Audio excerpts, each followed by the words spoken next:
জনবসতি বলতে কি বোঝায়?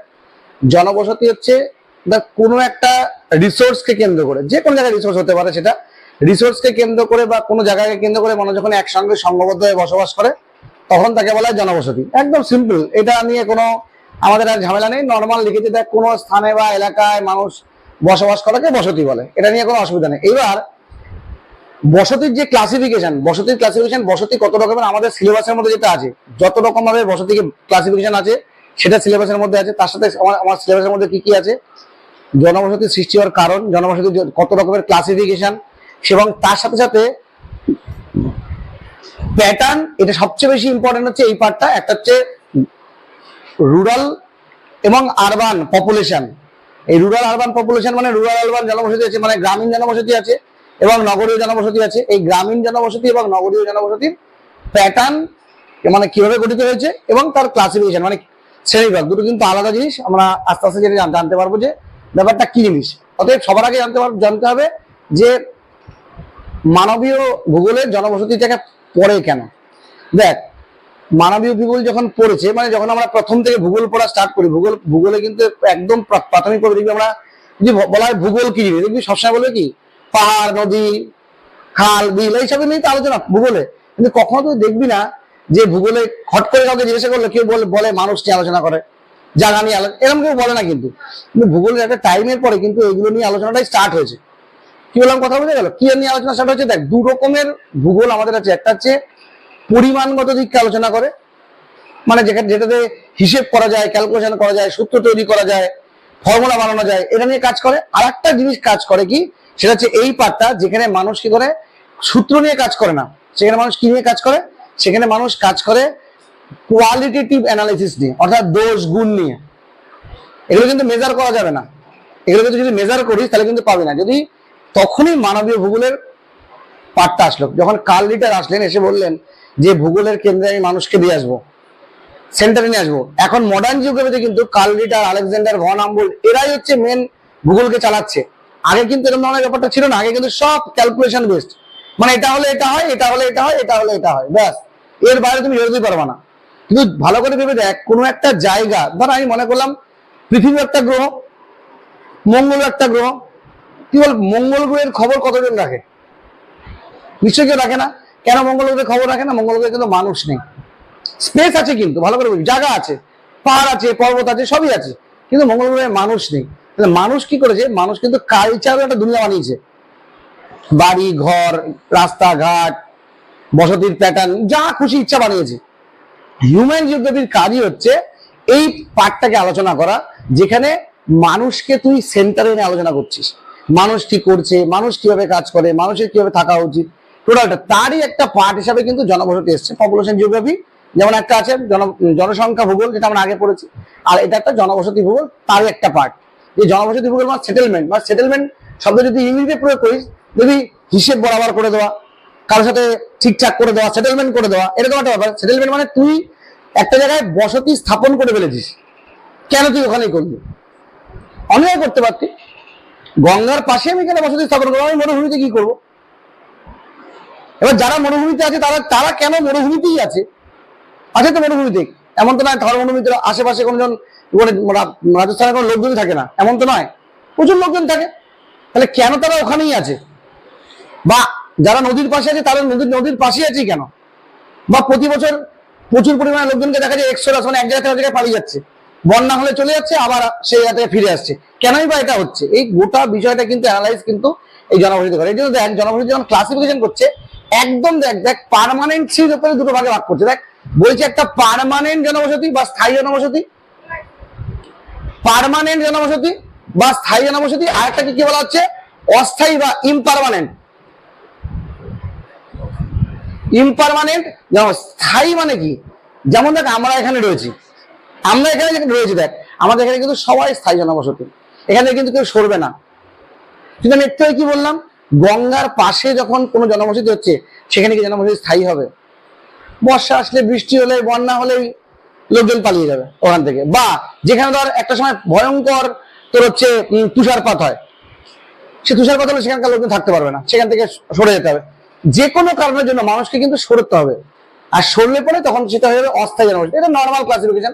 আর আর আর যদি বলিস প্রাচীনকালে মানুষ একরকম ভাবে জনবসতি তৈরি করেছে, যখন তার সমাজ ছিল না তখন মানুষ কি করতো, একজন হয়তো ঘুরে বেড়াতো, আরেকজনকে দেখে ভয় পেয়ে গেল, তারপর 3-4 জন মানুষ এক জায়গায় থাকলো, একটা সমাজ তৈরি করলো, অনেকগুলো লোক এসে জুড়তে হলো, আস্তে আস্তে গ্রাম মানলো, গ্রাম থেকে গ্রাম জুড়লো, একটা জায়গা তৈরি হলো। প্রত্যেকটা দেখে যেন প্রাচীন, মধ্যযুগীয় এবং আধুনিক প্যাটার্ন প্রত্যেকবার কিন্তু চেঞ্জ হয়েছে।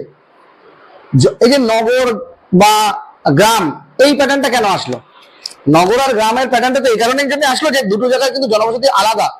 ভালো করে খেয়াল করে দেখবি যে আমাদের এই সমস্ত জায়গায় যত জনবসতি দেখিস, দেখবি বাড়িগুলো সব পাশাপাশি, মানে কখন দেখবি না বাড়িগুলো একটার উপরে একটার উপর তারটা তুলে দিয়েছে। দেখবি এখানে একজনের বাড়ি, তার পাশে আরেকজনের বাড়ি, তার পাশে আরেকজনের বাড়ি, তার পাশে আরেকজনের বাড়ি, এবং এই বাড়িটা যদি দোতলাও হয় ওই লোকই থাকে, বা 3 তলা যদি হয় ওই লোকই থাকে।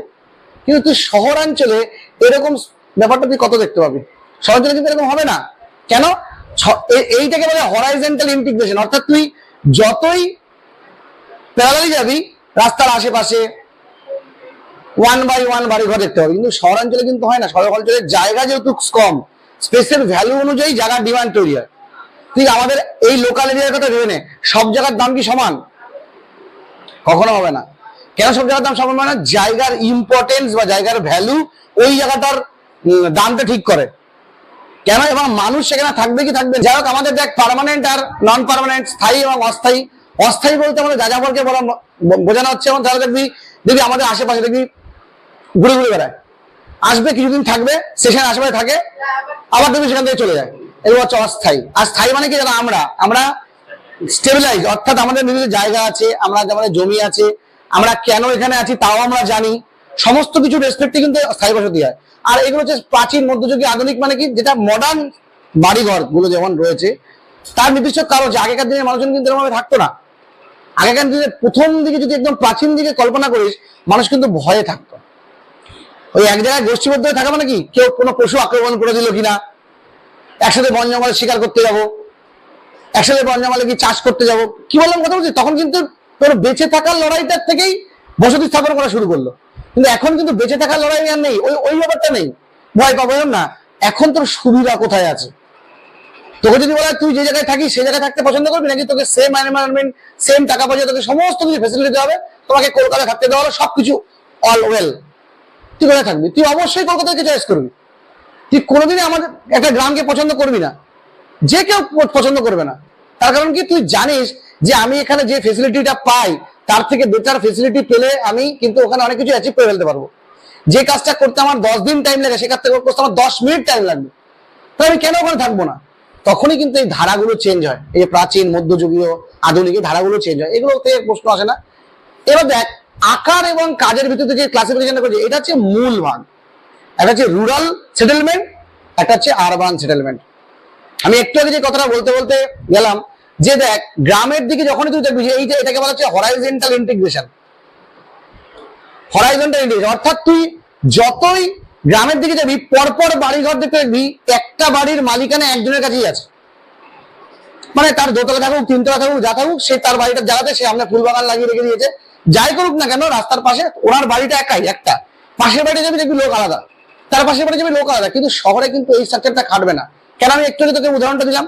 তুই গ্রাম থেকে তখনই শহরে শিফট করে চলে যাবি যখন তোর ডিমান্ড চেঞ্জ হয়ে যাবে, যখন তোর প্রয়োজনীয়তা চেঞ্জ হয়ে যাবে, তাই নাকি? আমার মনে হচ্ছে না শহরে গিয়ে থাকলে আমি ফেসিলিটি বেশি পাবো, তুই শহরে চলে যাবি। কিন্তু শহরে কতগুলো শহর আছে, গ্রামের সঙ্গে তো বেশি। তা সব তো শহরে, তুই সবাই মিলে যদি শহরে থাকতে চায়, তাহলে শহরে জনসংখ্যা বেড়ে যাবে। ভারতবর্ষের গড় জনঘনত্ব আমরা কত পড়েছি? 382 জন পার স্কোয়ার কিলোমিটার। দিল্লির জনঘনত্ব কত? প্রায় 13 থেকে 14,000 স্কোয়ার জন পার স্কোয়ার কিলোমিটার। কলকাতায় 6,500 জন পার স্কোয়ার কিলোমিটার। তাহলে চিন্তা করতে, আমাদের গাঙ্গাপুরের আশেপাশে কত হবে? 250, ম্যাক্সিমাম 200, 250, 300 হবে, তাও হবে না। এক স্কোয়ার কিলোমিটার 300 জন লোক থাকে না আমাদের এখানে।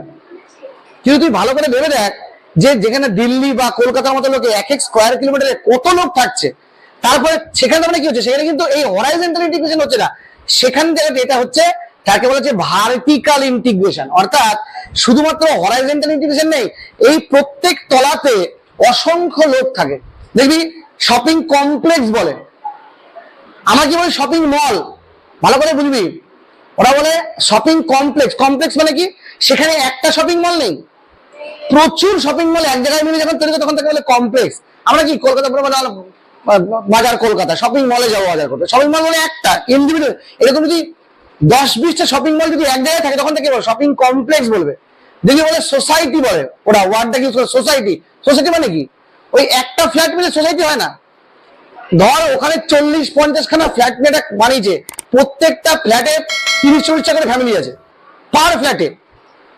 মানে কিরকম ফ্ল্যাট গুলো বানায় দুর্দান্ত, এরকম একটা ফ্ল্যাট বানায়, এর দুটো পার্ট থাকে, এইখান দিয়ে তোর হচ্ছে লিফট যায় আর এখান দিয়ে সিঁড়িও আছে। এ পাশে একটা ফ্যামিলি, এ পাশে একটা ফ্যামিলি, মানে এ পাশে 20 তলা আছে আর এ পাশে 20 তলা, মানে 40টা ফ্যামিলি আছে টোটাল। মানে মুরগির খাঁচা যেটাকে বলে, কি বললাম কথা বুঝছিস তো, মুরগি দেখবি রাখে খাঁচায় খাঁচায় খাঁচায় খাঁচায়, ওরকম ব্যাপারটা ওরকম, ওটা মুরগির খাঁচা, আধুনিক মুরগির খাঁচা, ঠিক আছে। এবার এই মধ্যে দেখা 40 রাখলো, এবার ভালো করে ভাবি 40টা যদি 5টা করে লোক থাকে পার ফ্যামিলিতে, গড়ে বলছি, গড়ে কম রাখতে পারবে, তুই 3টা করে ধরে নেয়, সারাদিনের মধ্যে বেশি সচেতন।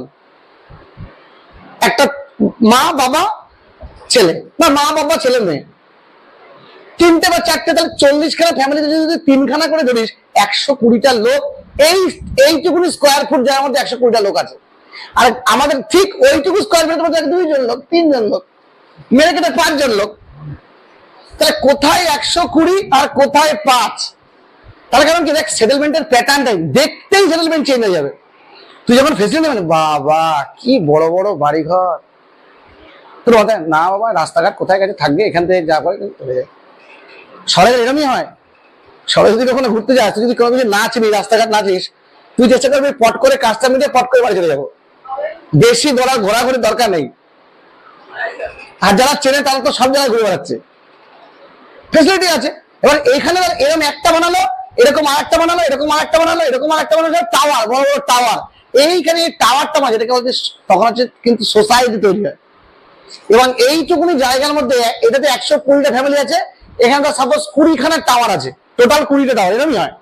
তাহলে কত লোক হলো, 20 × 100 2000, আর ওদিকে 20টা করে, না সরি 20 × 1000 মানে 2000, আর এদিকে 20 × 20 400, মানে 2400 লোক রয়েছে, অল্প একটু জায়গার মধ্যে 2400 লোক রয়েছে। তাহলে ভাব কোন জায়গার ভ্যালু কত বেড়ে গেল।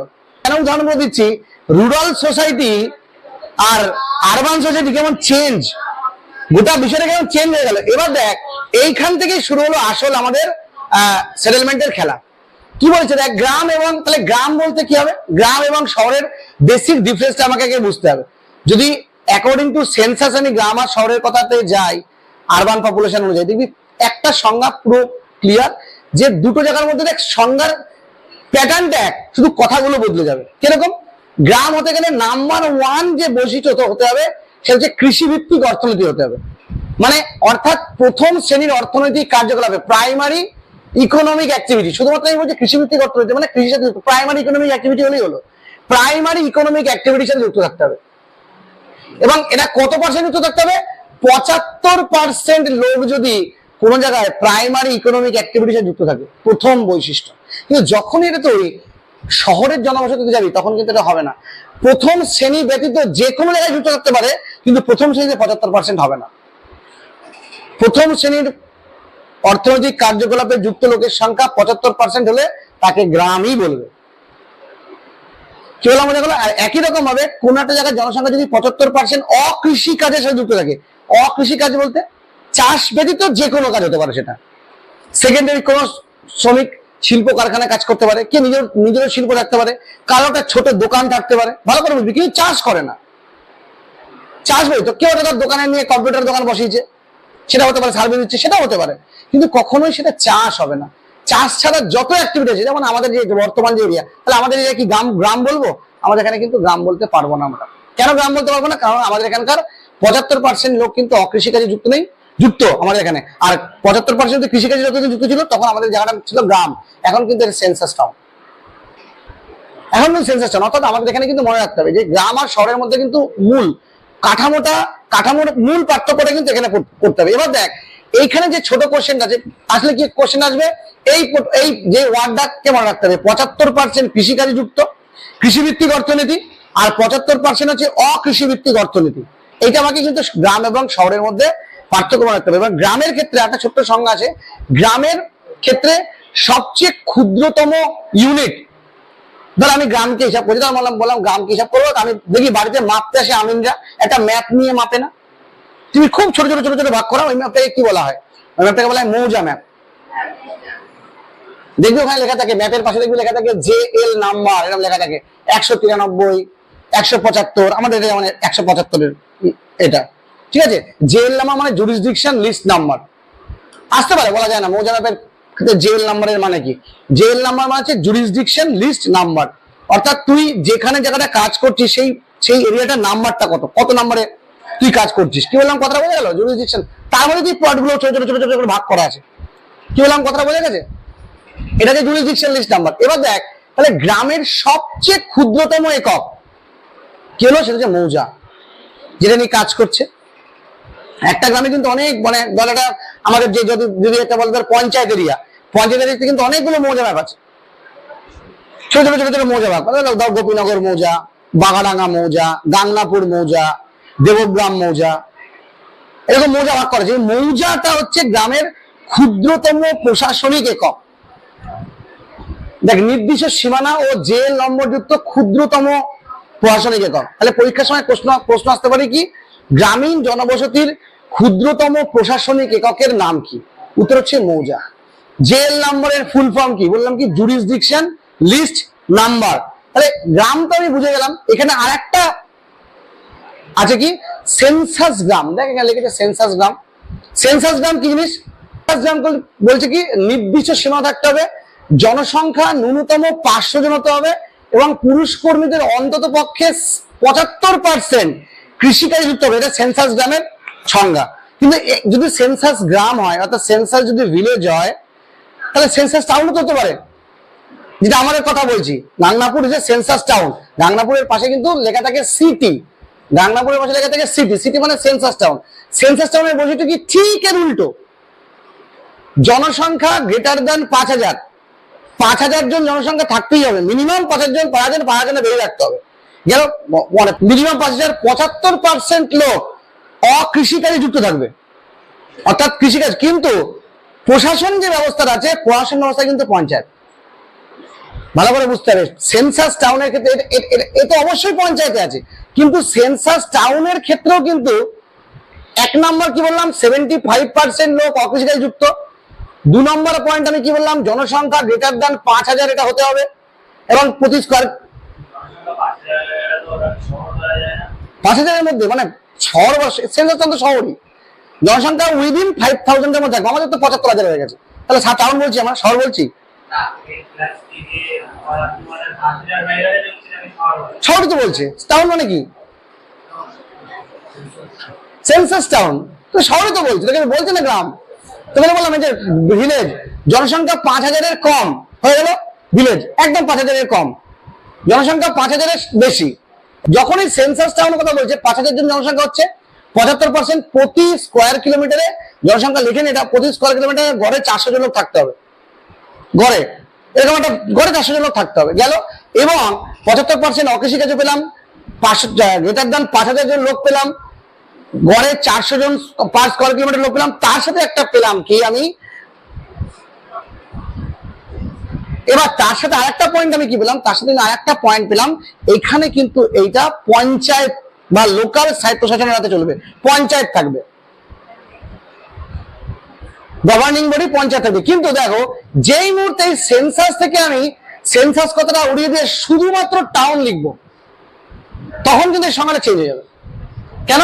দেখ, 75% কৃষিকাজে যুক্ত, অকৃষিকাজে যুক্ত, এটা কারেক্ট থাকবে। 5000 জন লোকের বেশি থাকবে, এটাও কারেক্ট থাকবে। জনসংখ্যা 400 স্কোয়ার কিলোমিটার, 400 জন পার, শুধুমাত্র এই পঞ্চায়েতের বদলে মিউনিসিপ্যালিটি হয়ে যাবে, পৌরসভা হয়ে যাবে। সেম জিনিস টাউন হয়ে গেল। দেখ, রানাঘাট টাউন মিউনিসিপ্যালিটি আছে, হিজুতে কিন্তু গ্রাম পঞ্চায়েত, রানাঘাটের পাশে। ঠিক রানাঘাট যেখানে শেষ হচ্ছে, তুই দেখে বুঝতে পারবি না যে রানাঘাট শেষে হিজুতি স্টার্ট হলো, দেখে বোঝা যাবে না, কিন্তু কিন্তু পঞ্চায়েত পাশাপাশি। রানাঘাট 1-2 মধ্যেও অনেকগুলো জায়গা আছে পঞ্চায়েত, তুই কুপার্স ক্যাম্প যখন ক্রস করবি দেখবি ওখানে পঞ্চায়েত, আরেকটু যেই ভেতর দিকে যাবি দেখবি সঙ্গে পৌরসভা হয়ে গেল।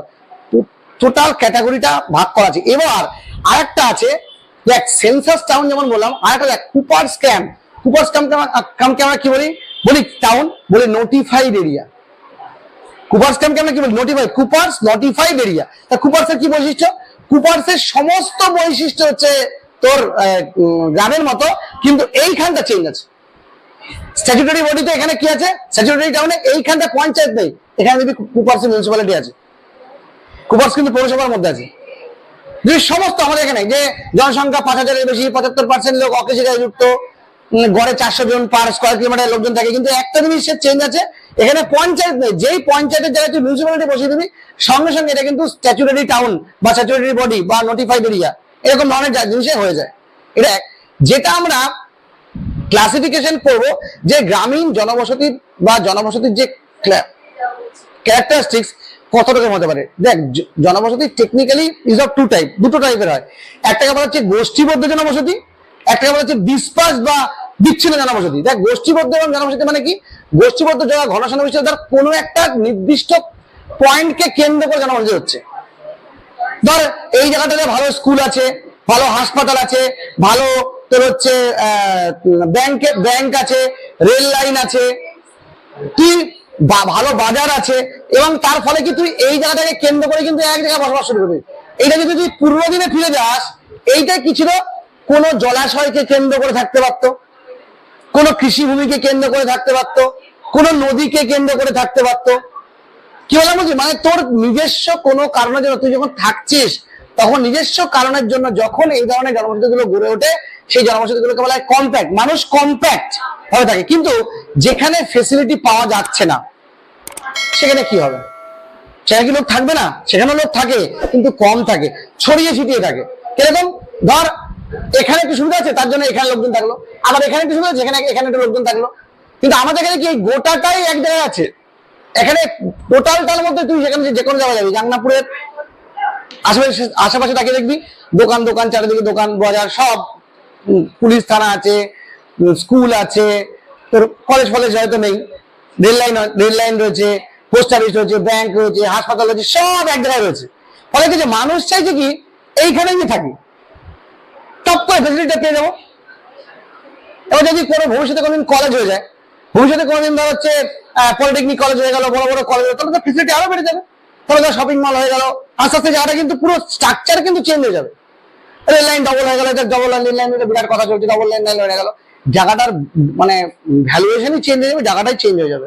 এটা এভাবে চেঞ্জটা শুরু হয়। তাহলে বসতি দু রকমের টেকনিক্যালি, একটা হচ্ছে কাছাকাছি বা ঘনসন্নিবিষ্ট বসতি। ঘনসন্নিবিষ্ট বসতি মানে হচ্ছে কম্প্যাক্ট সেটেলমেন্ট। কোনো নির্দিষ্ট কারণের জন্য যখন মানুষ কম্প্যাক্ট বা এক জায়গায় বসবাস করতে শুরু করে, তখন তাকে কম্প্যাক্ট সেটেলমেন্ট বা মনে করতে হবে কোন কোন কাজ। ধর অর্থনৈতিক কাজ, কৃষিকাজ এক জায়গায় করছিস তুই, সামাজিক নিরাপত্তা, ধর্মীয় প্রতিষ্ঠান। যেমন ধর আমি তোকে উদাহরণটা দিচ্ছি, ধর রাম মন্দির তৈরি হয়েছে, একটা সময় এখানে রাম মন্দির ছিল না, সেখানে কি লোকজন কম থাকতো?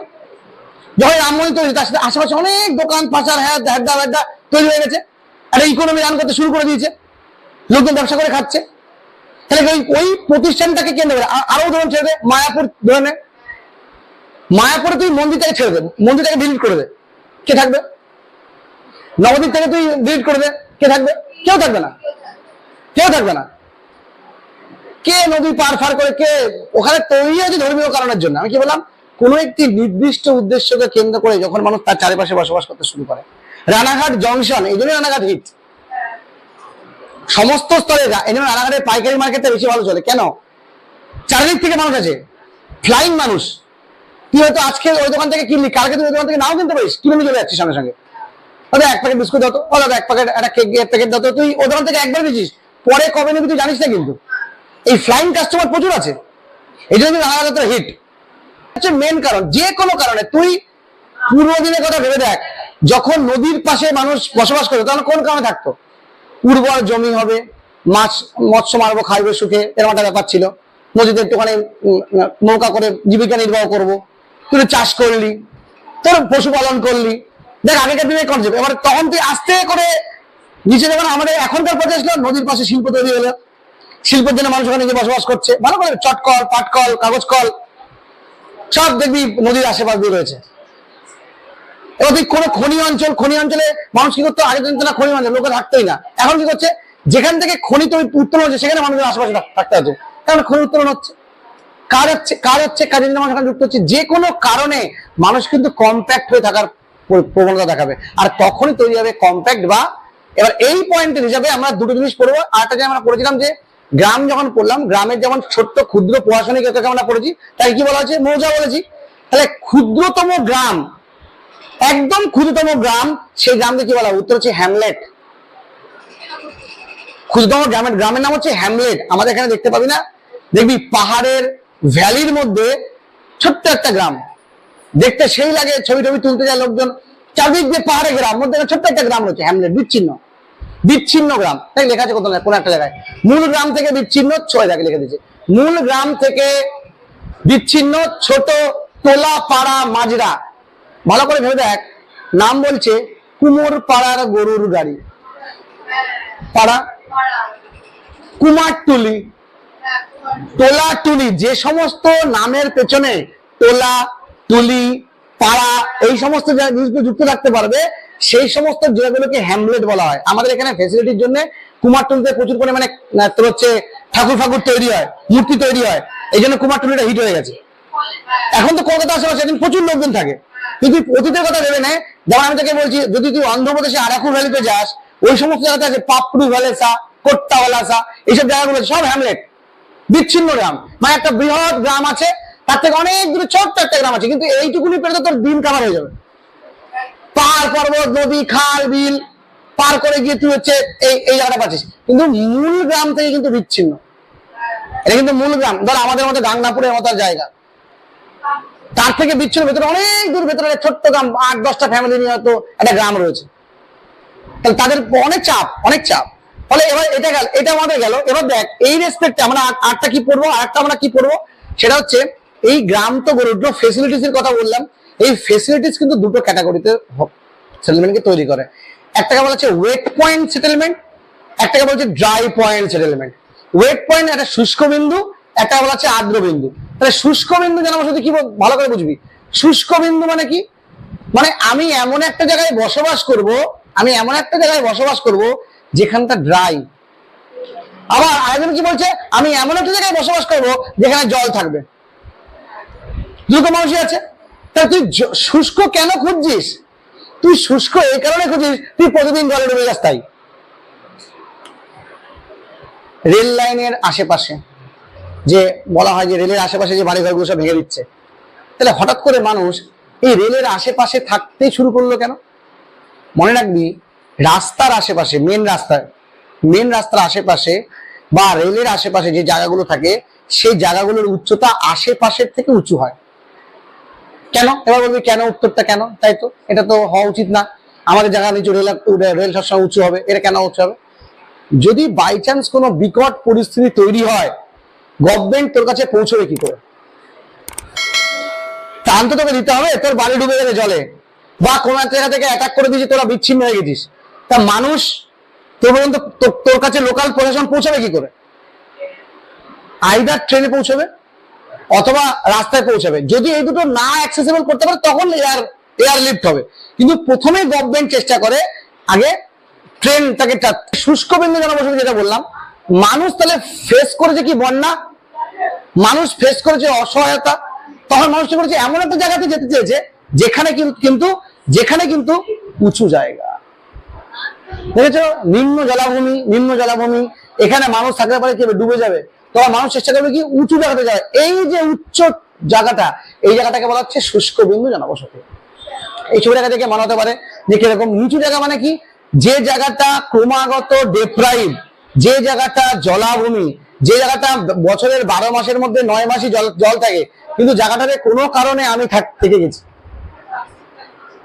অবাকা যেদিকে যায় সাগর শুকায় যায়, ওরকম জীবনটা ওরকম। এবার আমার তখন কি করব? প্রতি বছর খড়কুটো দিয়ে বাড়ি বানায়, প্রতি বছর মা গঙ্গা নিয়ে চলে যাচ্ছে, আর ভগবানের কাছে বলছে, হে ভগবান, তুমি কি আমার দেখো না, সব সময় তুমি আমার বাড়িটাই নিয়ে যাও। কি বললাম, তুমি গরিব মানুষটাই বলে, যাদের কাছে কিছু থাকে না তাদের কাছে কি বলে আশাই বাচ্চা চাষা। কি বললাম, আশাই বাচ্চা ভগবান ওকে ভালো করে দেবে, কোনোদিন করবে না। ভগবান তাকেই ভালো করে যে নিজের ভালো চায়। আমরা তো নিজের ভালো চাই না। ভাই তুই নিজের ভালো চাস, তোকে আমি কি করবো? তুই সকালবেলায় পাওয়া খেতে চলে যাস, তুই বলছিস ভগবান আমার যেন লটারি বেঁধে যায়। কি কেন এখানে কারেন্ট চলে যাও হবে? এবার দেখ, যে সমস্ত জায়গায় নিম্নভূমি আছে, নিম্নভূমিতে প্রচুর জল আছে,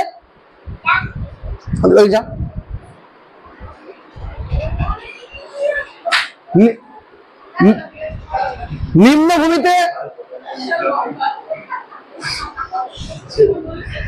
নিম্নভূমিতে দেখ মানুষ যদি থাকতো এই সমস্ত জায়গাতে, তাহলে ভগবান ভরসা। নিম্নভূমিতে ভগবান ভরসা, তাহলে এই ভগবান ভরসা এখানে কিছু করার নেই।